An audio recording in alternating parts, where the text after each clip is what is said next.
Muy buenos días. Vamos a desarrollar el trabajo que hemos planificado para el día de hoy y es entender la realidad de la diversidad cultural en Bolivia, pero con actores que realmente viven y desarrollan y sobre todo aportan a la construcción de una sociedad y de una nación, de un Estado plurinacional, de una sociedad con diversidad. En ese sentido, para el día de hoy tenemos como invitado a un colega, estudiantes, compañeros y compañeras estudiantes, es fundamental. Vamos a escuchar la visión y la experiencia de un licenciado en Ciencias de la Educación, igual que ustedes como se van formando, un colega que viene de los movimientos sociales, tiene muy clara su identidad cultural, es quechua, también ha trabajado muchísimo con el tema de la descolonización en la educación superior, que es lo que ahora un poco nos interesa a partir de ya haber revisado las teorías antropológicas,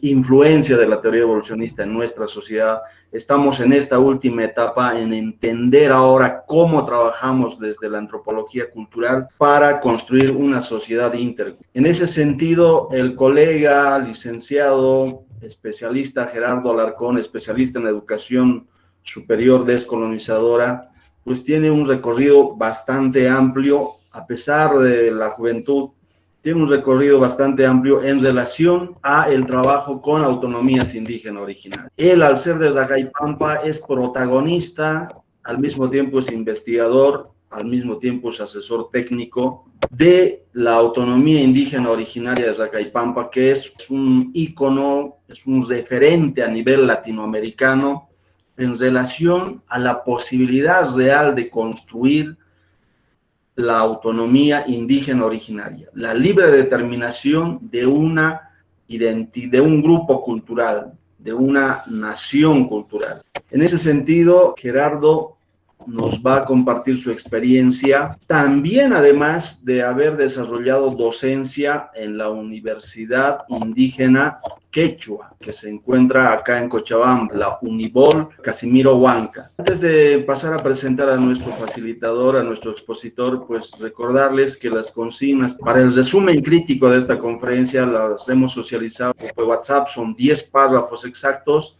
Nos vamos a regir en la evaluación en esos 10 párrafos exactos y por favor, si es necesario, vamos a ir despejando dudas a medida que vayamos también desarrollando la presentación. La idea es que sea un diálogo de ida y respuesta, brinda información, nos cuenta su experiencia, pero a nosotros nos surge alguna duda, entonces vamos a ir al mismo tiempo también realizando preguntas. Y por supuesto, al final también vamos a hacer un redondeo de preguntas. Vamos a tener aproximadamente unos 45 minutos de exposición del hermano, colega Gerardo Alarcón, pero en el interín pueden preguntar y de lo contrario también al final vamos a hacer reflexiones contra preguntas y respuestas. Muy bien, con este preámbulo yo quiero dar la bienvenida y agradecer por su predisposición a Gerardo Alarcón. Ya les he dado sus referencias. En ese sentido, estimado Gerardo, bienvenido. Es tuyo nuestra aula virtual, la conferencia sobre autonomías indígenas originarias en Bolivia.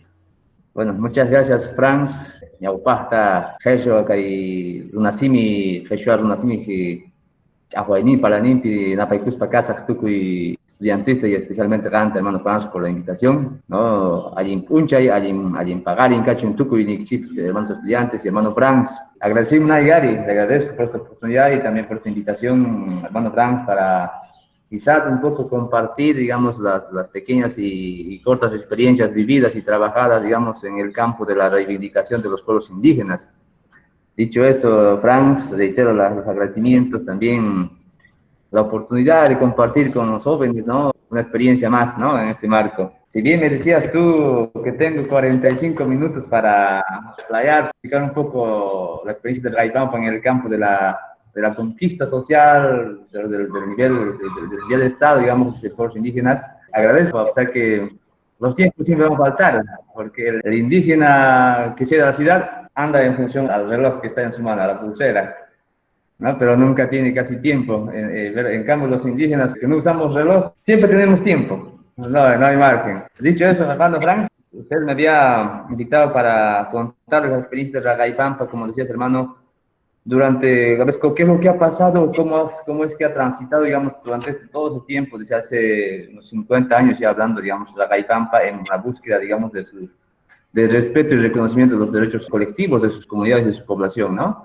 Partamos de eso, ¿no? Porque más allá, digamos, sabemos que el Estado republicano colonial, más también precolonial, nunca de repente a los pueblos indígenas no se han tomado en cuenta en ninguna instancia social, institucional, menos el Estado, ¿no? Más bien nos querían enterrar, nos querían pasar por alto a los pueblos indígenas.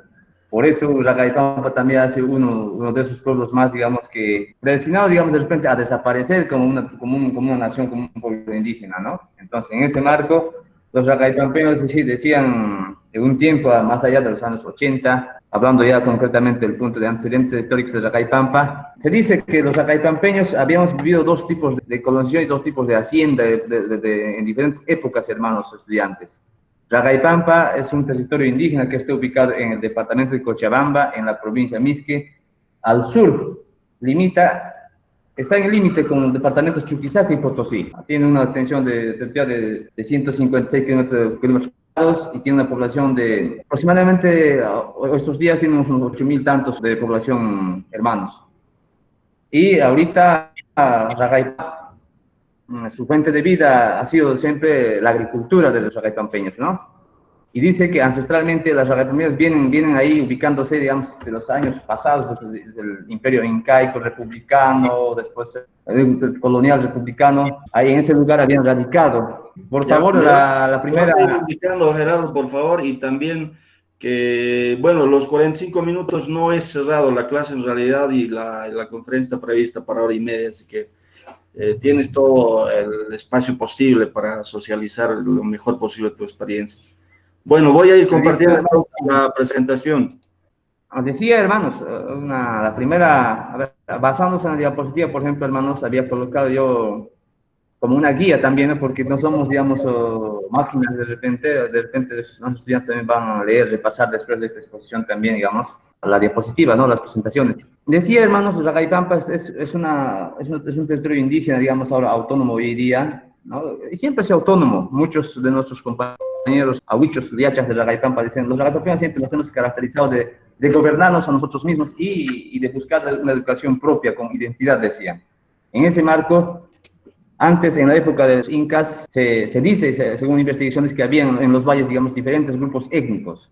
Entre ellos, digamos, el Valle Bajo de Cochabamba, los Sipicipes, aquí los de Valle Alto, y hacia el sur estaban los Chuis, digamos, en Totora, provincias Carrasco, Campero, Misque, en esas tres provincias se ubicaba la etnia o los pueblos indígenas de los Chuis, nuestros ancestros ragaypampeños, es decir. ¿Por qué llamamos nosotros un grupo étnico Chuis? Porque el territorio geográficamente definido del pueblo indígena Chuy tiene la forma de un chubi. Entonces, por eso se dice que nosotros provenimos del grupo étnico de los chubis. Y también hay otra versión que nos indican los ragaypampeños, habíamos sido, digamos, en la época de incaico, trasladados, digamos, desde cercanías de Cusco, del altiplano, hacia la frontera al sur. También se dice que nosotros venimos de esa traslación o de ese grupo de militares incaicos, podemos llamarlo hoy en día, que han ido a resguardar la frontera con el sur. Cuando ya acabó el imperio incaico, ahí se quedaron y ahí también están los orígenes.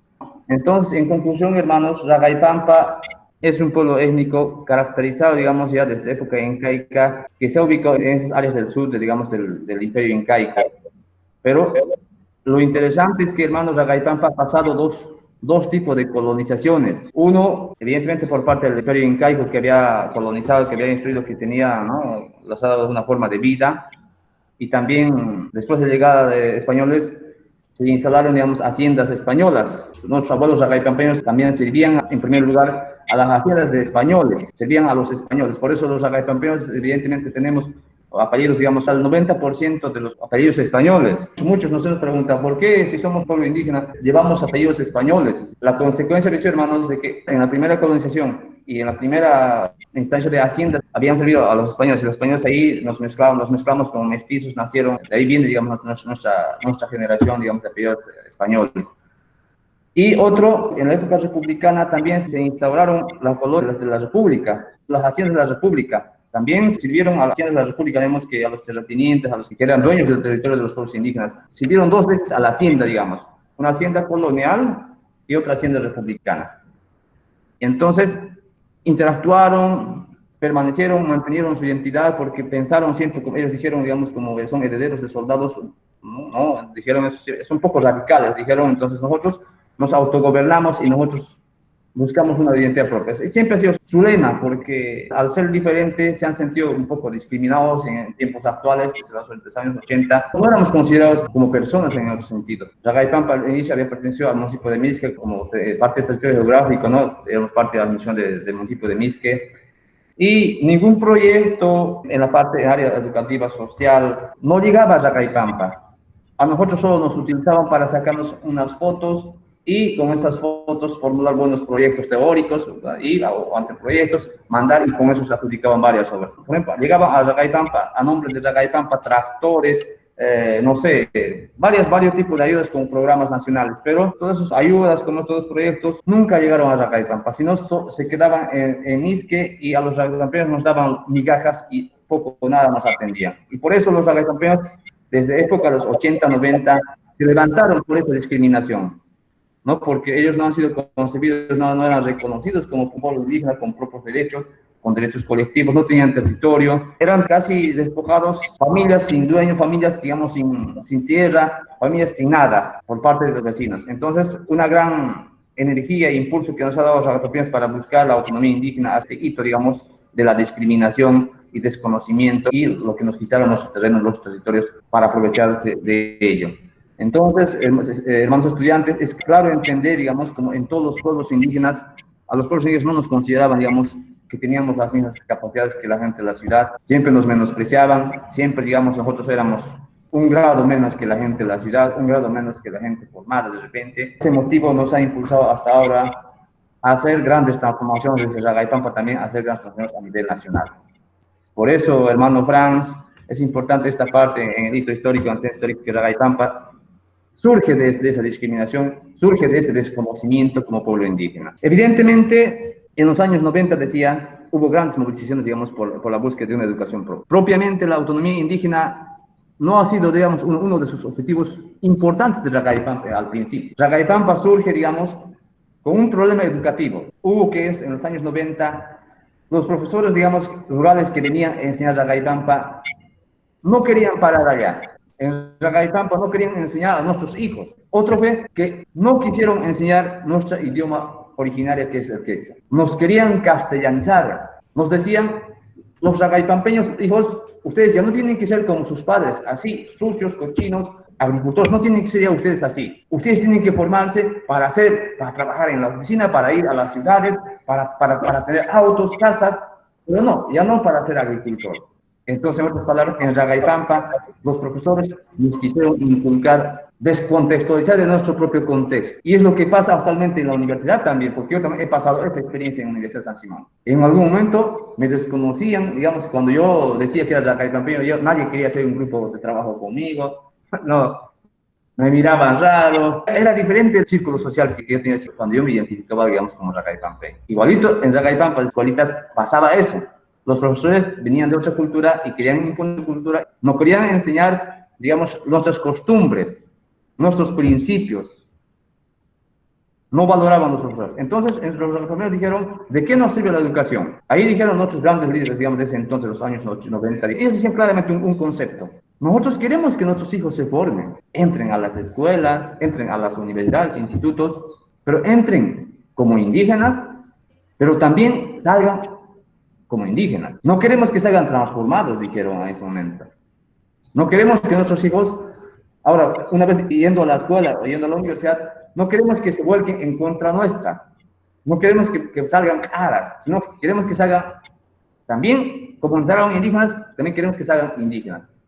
Eso es reclamaron. Por eso, la lucha inicia en Ragaypampa por una educación propia, por una pedagogía propia, con identidad propia, dijeron eso. Por eso, al principio, en los años 90, se creó pues, el Consejo Educativo de la Nación Quechua, no sé si recuerdas, hermano Franz, 97, 94, ¿no ves? Se creó el Consejo Educativo, digamos, el bloque educativo de la Nación Quechua se ha creado.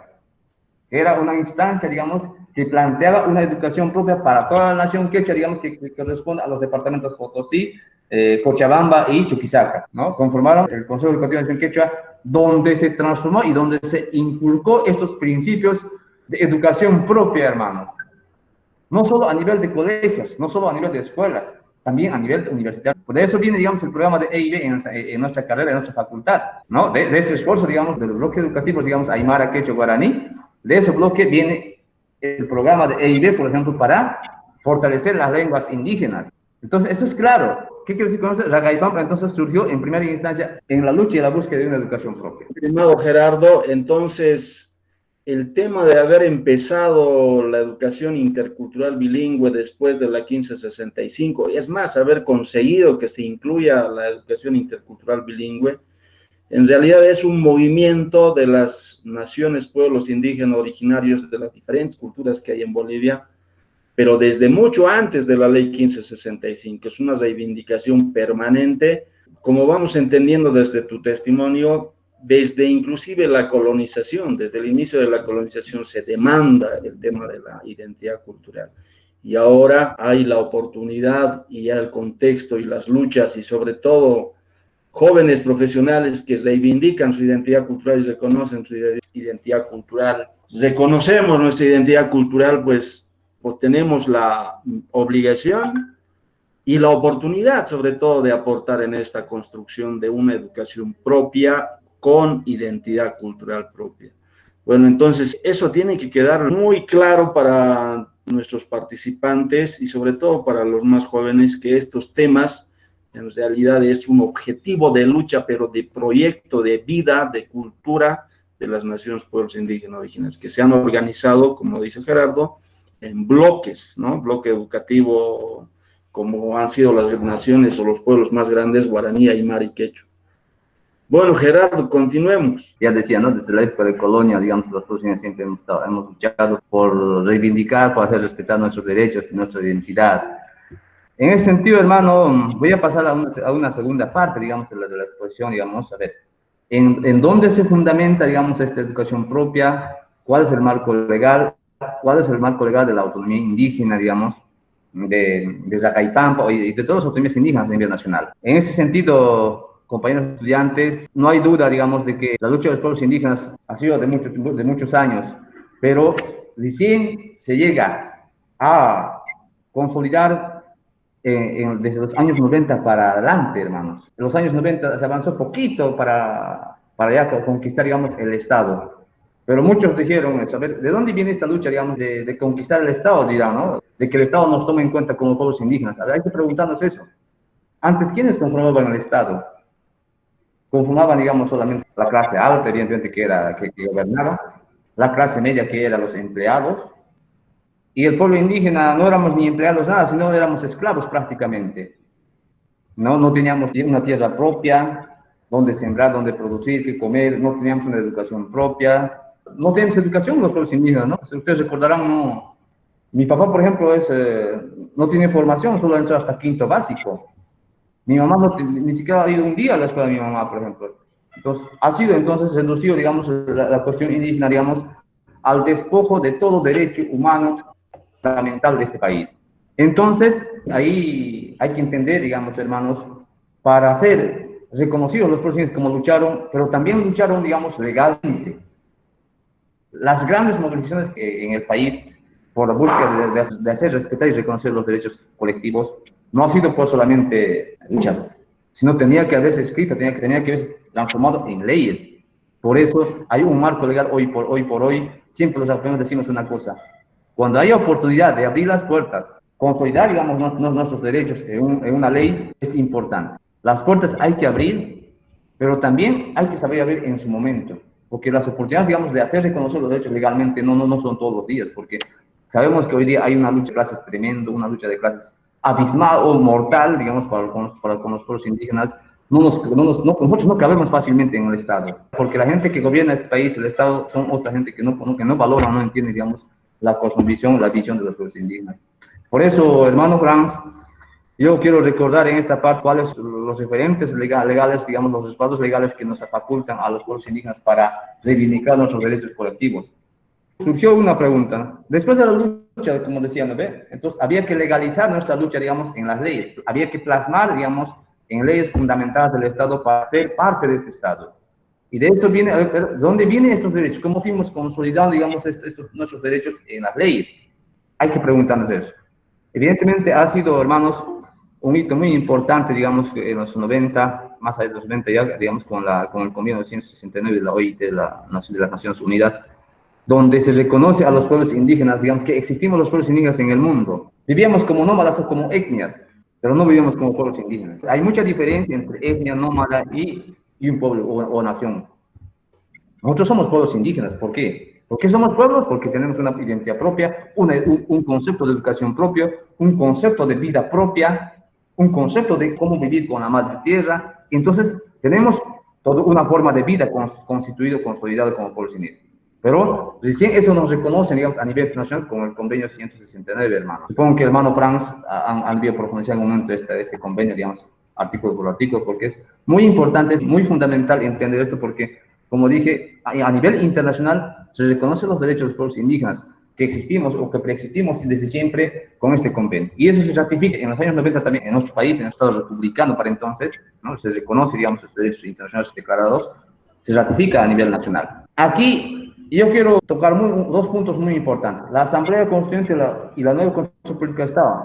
¿Por qué pongo un punto aparte de la Asamblea Constituyente? Porque es un hito también muy importante para la Gaipam. Nosotros, hermanos, ya decían, ¿no ve? Antes no nos daban cabida, no nos daban importancia, nosotros entonces nos buscamos un autogobierno propio de la Gaipampa. O sea, cómo hacernos respetar y reconocer por el Estado. En ese marco, al inicio nosotros habíamos planteado ser, cuando ya declararon con la ley de participación popular, digamos, se admitían, digamos, distritos indígenas, ¿no? Distrito mayor indígena, digamos, ya se reconoció.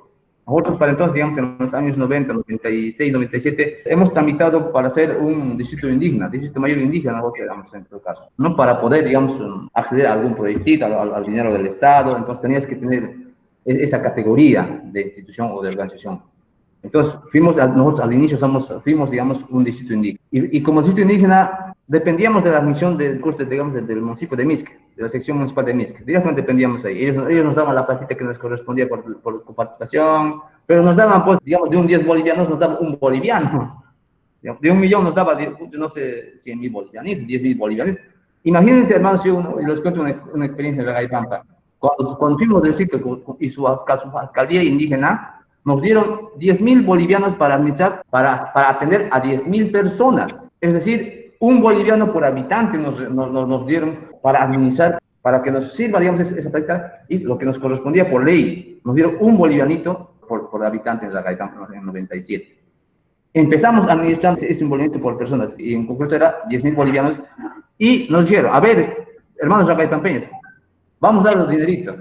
Ahora, como son a una subalcaldía, administren esto, empiecen con esto, a ver si pueden administrar, a ver si tienen capacidad. Entonces nos desafiaron.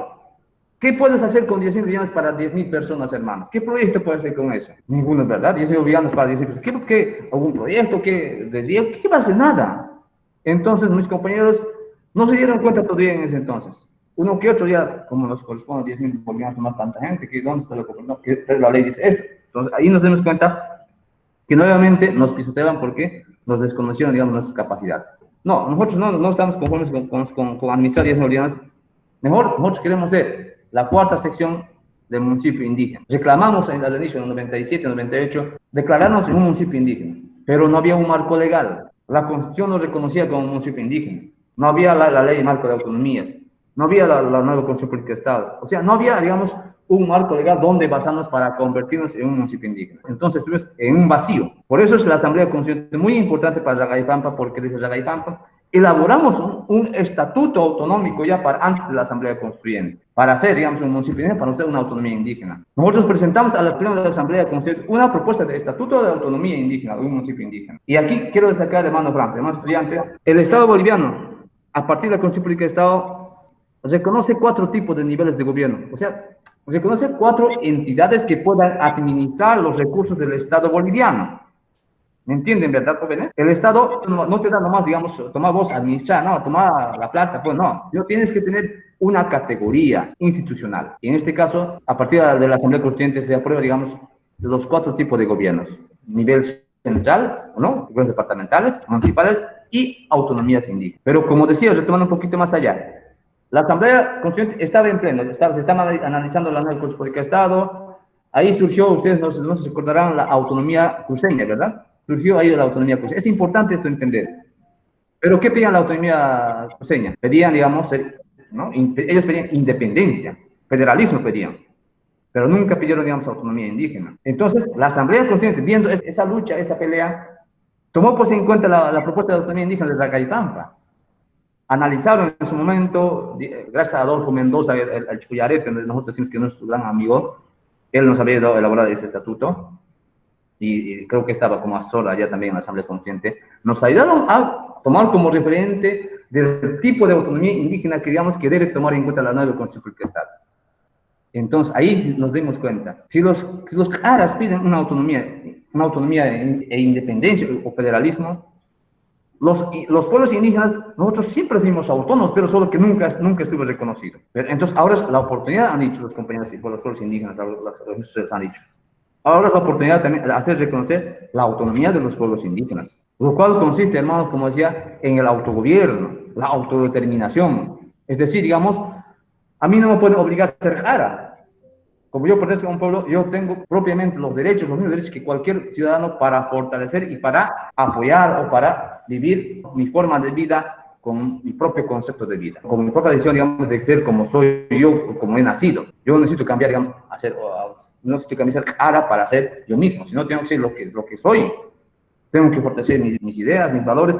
En ese sentido, digamos, se ha implementado las autonomías indígenas, compañeros. Por eso la Asamblea Constituyente es importante porque ha tomado en cuenta el proyecto de estatuto, digamos, de la Racaypampa para declarar como cuarto nivel de gobierno a nivel del nuevo Estado plurinacional. Y propiamente, hermanos, como ustedes saben, la Asamblea Constituyente ha sido una lucha, nació el problema de autonomías, después nació la capitalía plena, ¿no? Hubo un sinfín de problemas, pero al final, en 2009 se aprueba la República de Estado. Aquí es donde se encarna, digamos, ese vacío legal que antes había, ahora en esta nueva Constitución de República de Estado, se argumenta, se incorpora, digamos, todos los derechos plenos de los pueblos indígenas. Por eso, la nueva Constitución es importante que entendamos, digamos, que hace referencia de manera muy puntual hacia los pueblos indígenas, reconociendo en primer lugar, compañeros. Entonces, ahora a partir de la Asamblea Constituyente, la nueva Constitución ahora nos reconoce pues ampliamente lo que antes nunca nos han reconocido los pueblos indígenas. Es decir, digamos, ahora tenemos ese vacío legal, ahora tenemos rellenado, digamos. Ya nos faculta la misma Constitución, digamos, para ser nosotros mismos. En ese sentido, es importante, digamos, cuando hablamos de autonomía indígena, ya la Constitución, la nueva República nos reconoce como pueblos indígenas, con propia forma de gobierno y con autodeterminación. Es clarito el artículo 1, artículo 2, ¿no? Nos dice, digamos, dada la preexistencia que los pueblos hemos existido desde hace mucho tiempo, ahora recién se reconoce, digamos, en 2009. Es importante. Pero también hay otros artículos, como el artículo 192, ¿no? Que define plenamente, digamos, qué es la autonomía indígena, hermanos. Decía anteriormente, hermanos, por primera vez en la historia, la nueva Constitución Política del Estado reconoce, digamos, a 4 tipos de autonomías.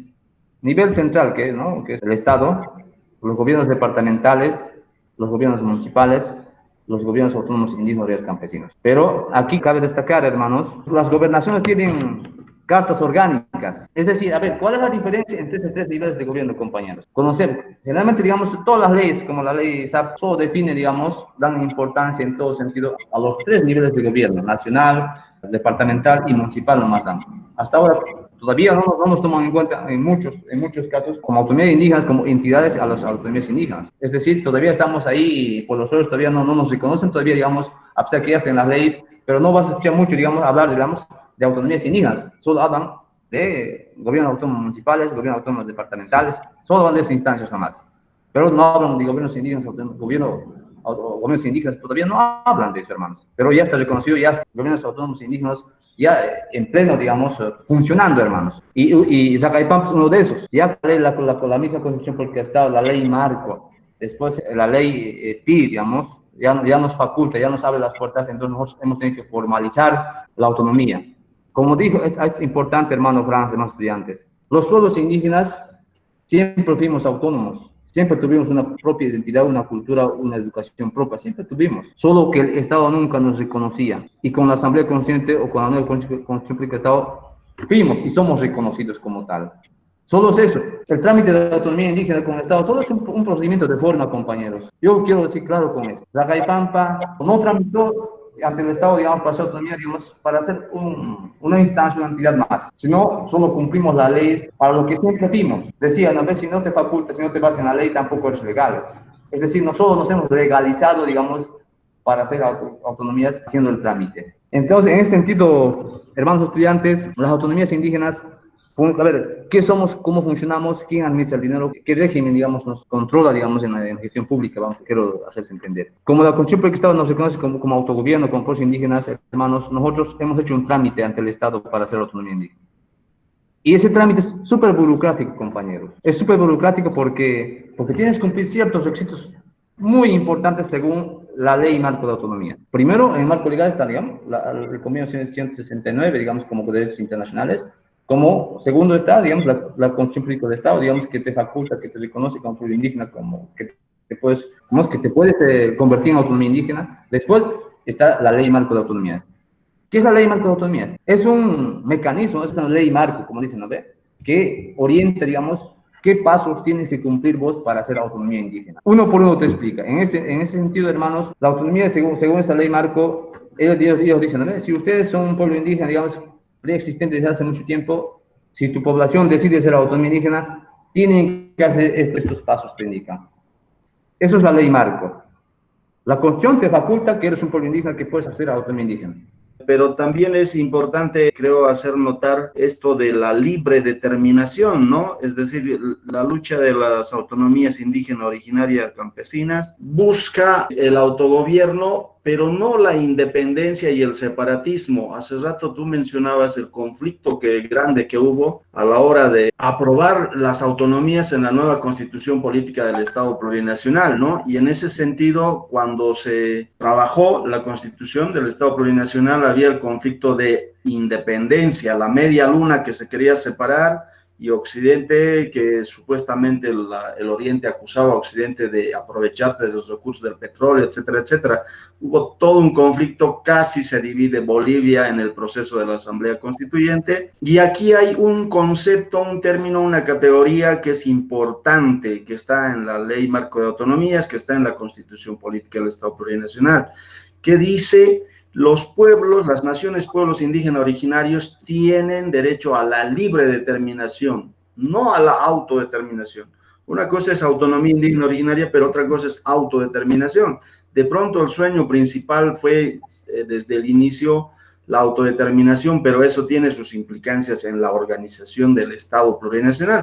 En ese sentido se opta por esta categoría que es la libre determinación, es decir, autogobernarnos, pero cumpliendo la ley, la constitución política del Estado plurinacional, es decir, no separatismo, no independizarse del Estado plurinacional, la libre determinación, ¿no? Entonces, es un conflicto grande que se ha vivido en ese momento y hay que diferenciar entre autodeterminación y libre determinación. Sí, Gerardo, continuemos. Nos interesa un poquito escuchar las grandes dificultades que de pronto se ha tenido dentro del propio territorio de la nación, de la cultura quechua, Tlacaipampa, para construir los conflictos internos. Un poco también, Gerardo, nos interesa escuchar tu lectura, tú cómo vives, no solamente como racaipampeño, sino tú cómo has vivido este proceso de aprobación del estatuto, los conflictos principalmente, tú cómo has vivido también ese proceso desde tu perspectiva de licenciado en Ciencias de la Educación, porque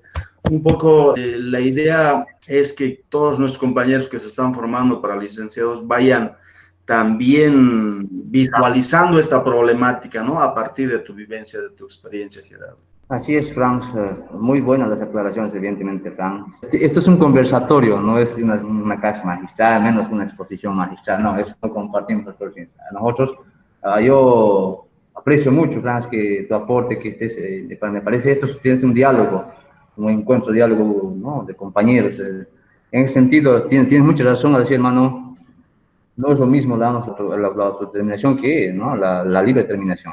Evidentemente, los indígenas no necesitamos, digamos, no buscamos, digamos, despojarnos de nuestro padre y madre.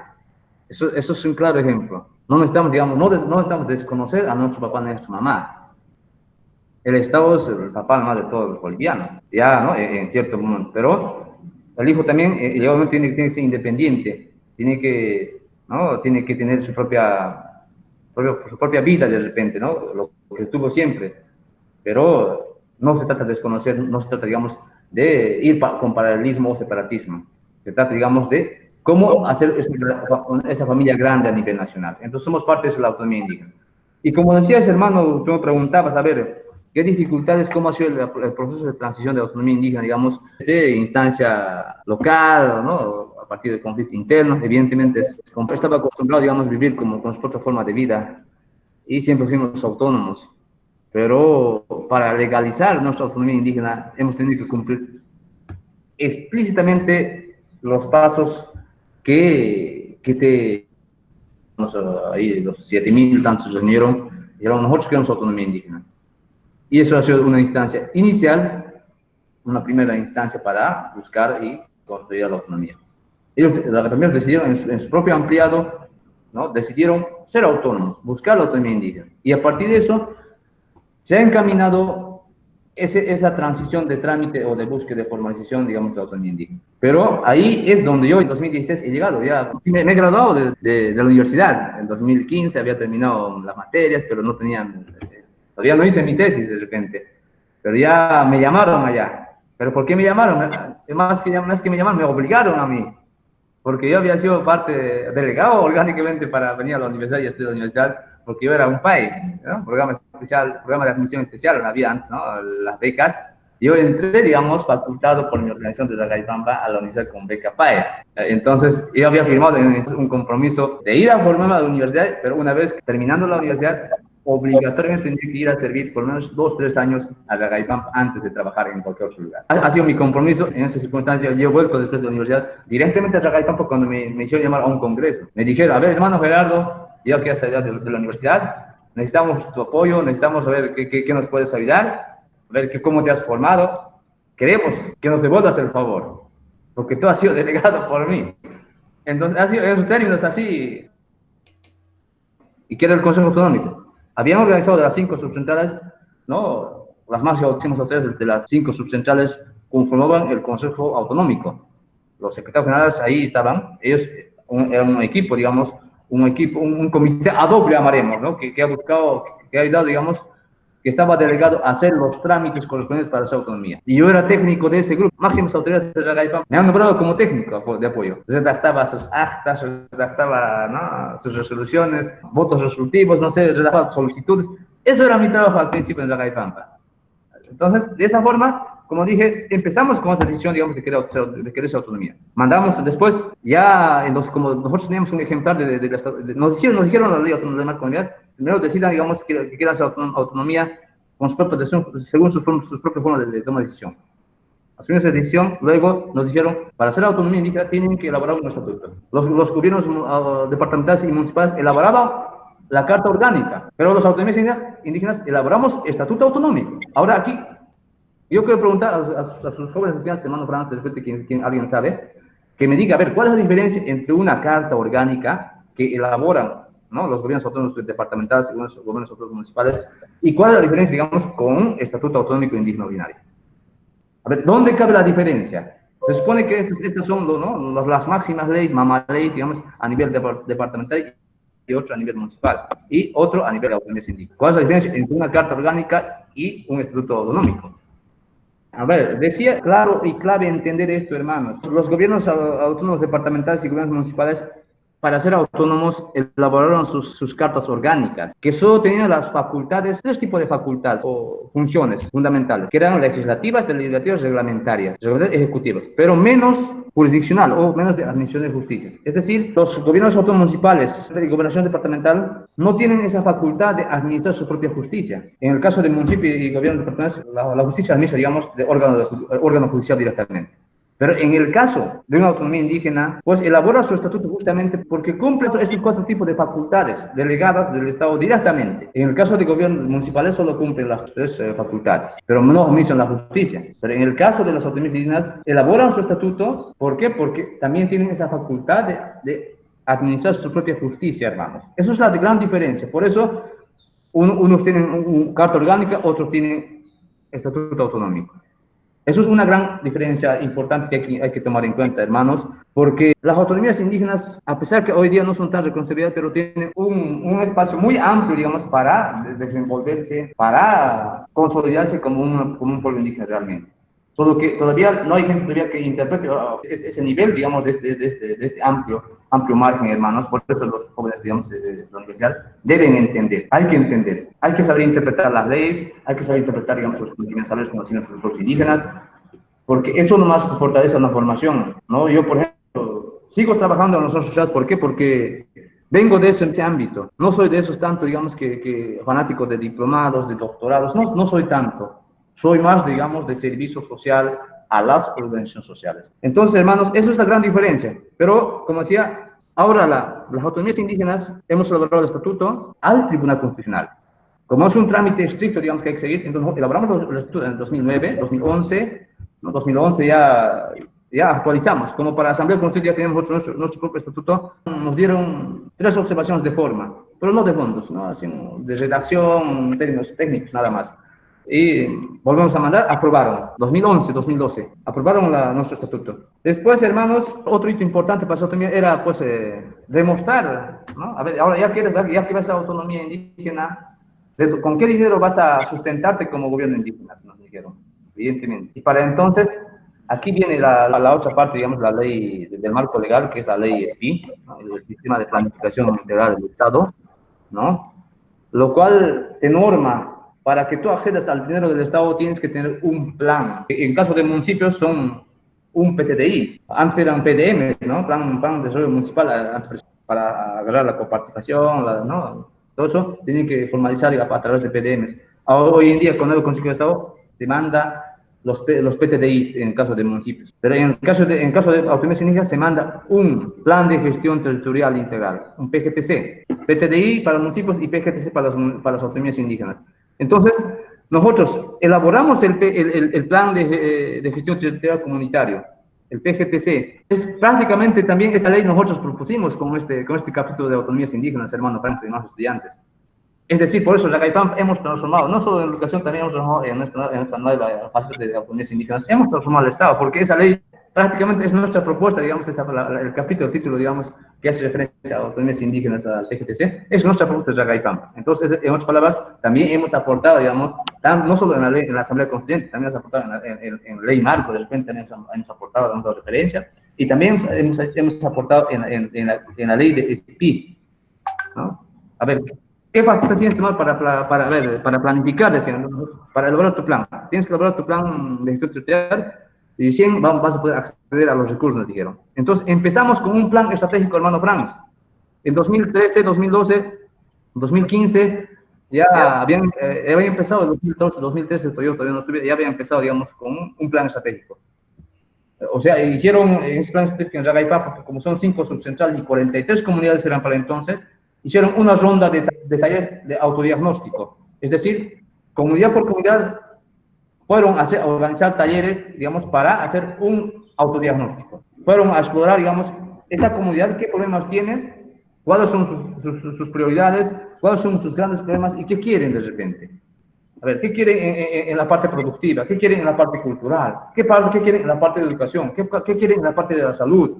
O sea, fueron a hacer un autodiagnóstico en los diferentes campos, ¿no? De ahí salió, digamos, un plan estratégico en 2013. Y ese plan estratégico nosotros transformamos en el TGTC. Es decir, la diferencia aquí es claro, hermano Franz, hermanos estudiantes. Los municipios, para presentar su PTDI, contratan una consultoría, ¿no? Supuestamente unos expertos en planificación, ¿no? En elaboración de planes, proyectos.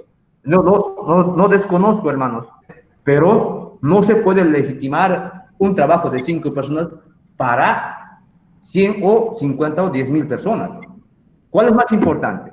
¿El trabajo de esas 10 personas o la propuesta de esos 10.000 compañeros? Entonces, aquí viene el hito de un profesional indígena, hermanos. Un profesional no se puede valer solamente en su criterio profesional técnico, sino tiene que ser necesariamente un investigador social comunitario para que vaya a investigar, para que vaya a elaborar ese plan proyecto desde las comunidades. Como profesor, usted como profesor solo tiene que hacer redactar, formalizar, organizar técnico, nada más. Las propuestas nacen de la comunidad. O sea, yo como profesional, ¿yo cómo puedo saber que digamos, hermanos, a ver, ahora que no soy parte de la San Simón, yo cómo puedo elaborar su PI de San Simón si yo no soy de ahí? Yo no vivo en San Simón, no conozco cómo administra el dinero la San Simón. Yo cómo puedo elaborar su plan estratégico institucional? ¿Cómo puedo elaborar? No soy experto, no soy pues capo. Tendría que venir ahí a organizar, reunirme con directores de la carrera, con decanos, no sé. Pero en este caso de Zacaypampa, los hermanos Alperinos asumieron eso. También eligieron un equipo técnico mixto, ¿no?, entre profesionales y compañeros de la comunidad, y hicieron ese autodiagnóstico, hicieron el plan estratégico, y luego ese plan estratégico transformamos en el PGTC. Entonces, eso es la base de nuestro plan estratégico y plan de gestión comunicativa, de nuestro plan de desarrollo económico-social, diríamos en términos capitalistas, hermanos. Pero nosotros tenemos un plan de vida. Aquí está plasmado, digamos, la esencia, digamos, de cómo nosotros queremos caminar como autonomía indígena en Zacaypampa. Esto es nuestro plan es como nuestro PI, digamos, en caso de la San Simón, ¿no? En caso del municipio es como nuestro PTDI. Está basado en 5 componentes, compañeros.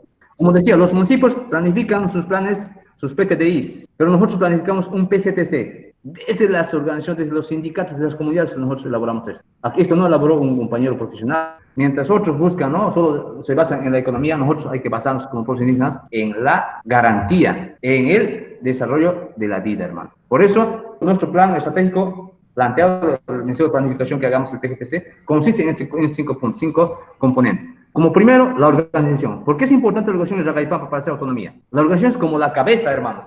Párense de pies, la cabeza, extienden las manos izquierda a derecha, los pies. Está planificado en esa forma este esquema, hermano, o este plan. Organización como cabeza. ¿Por qué es organización importante? ¿Por qué? Porque ahí es donde se toman las decisiones para todo Zacaypampa. ¿Cuál es tu propuesta, hermano Gerardo, como profesional en ciencias de la educación? En el ámbito educativo, ¿cuál es tu propuesta para la autonomía indígena originaria de Zacaypampa? Si bien decía, el acceso a la autonomía indígena es un trámite burocrático administrativo con nivel central, se cumplió todo, pero gran parte, digamos, de la ejecución, de la implementación de la autonomía indígena aún está condicionado a las leyes, al régimen nacional, evidentemente, que no puede ser otra, ¿no? Pero hay ciertas leyes, digamos, que nos limitan y que nos coartan, digamos, el derecho pleno, digamos, como autonomía indígena, como por ejemplo en cuestión económica, en cuestión de educación, salud. Hay, pues, la nueva Constitución Política del Estado, en artículo 303 a 305, te da ciertas facultades o ciertas competencias que puedes ejercer. Y entre las competencias está, digamos, las competencias exclusivas, compartidas y concurrentes.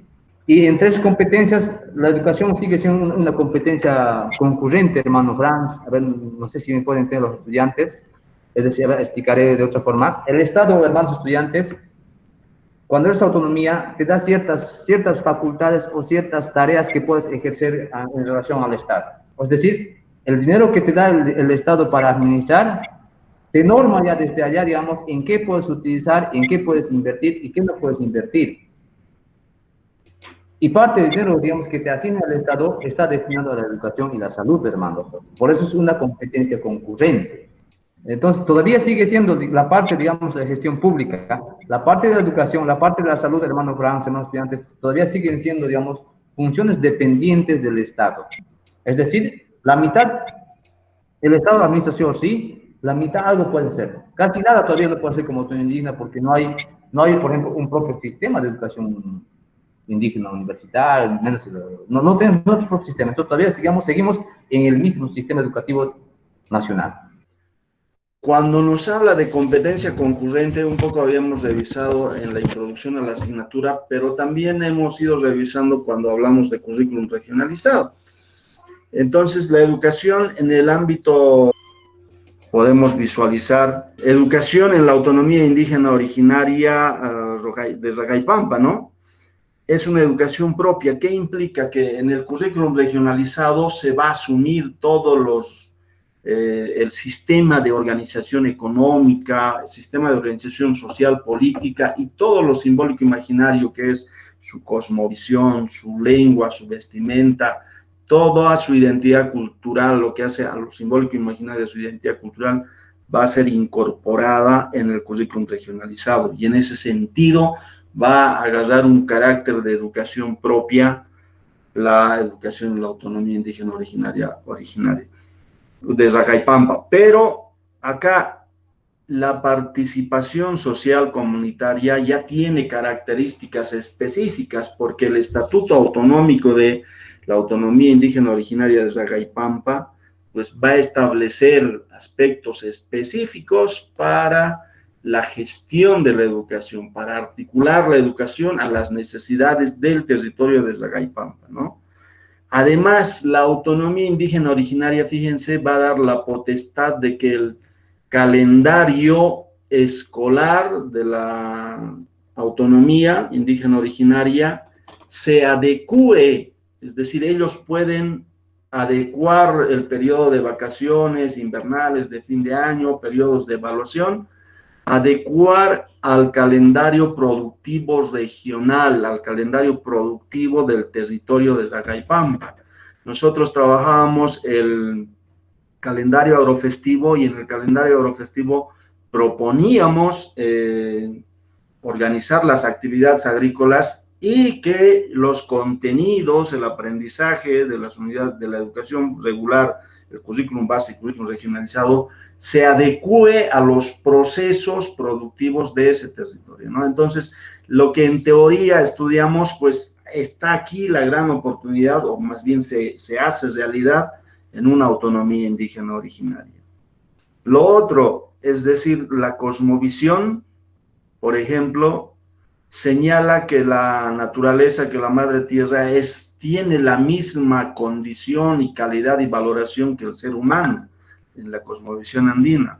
Por tanto, no se puede estudiar como algo o aprender como algo sin vida a la naturaleza. Entonces, eso va a implicar una pedagogía propia, ¿no? Construir metodologías de aprendizaje y de construcción de conocimiento, pero con una pedagogía propia. ¿Qué es la pedagogía propia? Pues va a partir de esa concepción de qué es vida, qué es naturaleza y por tanto cómo nos relacionamos y cómo aprendemos sobre la naturaleza. Y principalmente las autonomías, no solamente la de Zacaipampa, las autonomías, si optan por una autonomía es porque quieren construir una sociedad con identidad cultural propia, pero construir una identidad cultural propia implica construir un tipo ciudadano dentro de la autonomía, de ser, de estar ser parte de esa sociedad que está comprometida con ese territorio, que está comprometido con esa visión de vida, horizonte de vida, con esa cosmovisión, ¿no? Entonces, ahí inclusive se estaría hablando del carácter, en filosofía decimos teleológico de la educación, es decir, del objetivo de la educación. El objetivo es formar un hombre, una mujer que valora su identidad cultural, que vive en el marco de los valores éticos de su identidad cultural. Bueno, eso es a nivel de análisis externo que hacemos de las posibilidades y los beneficios de la autonomía indígena originaria. Muy bien, muchas gracias, que tengan un buen día.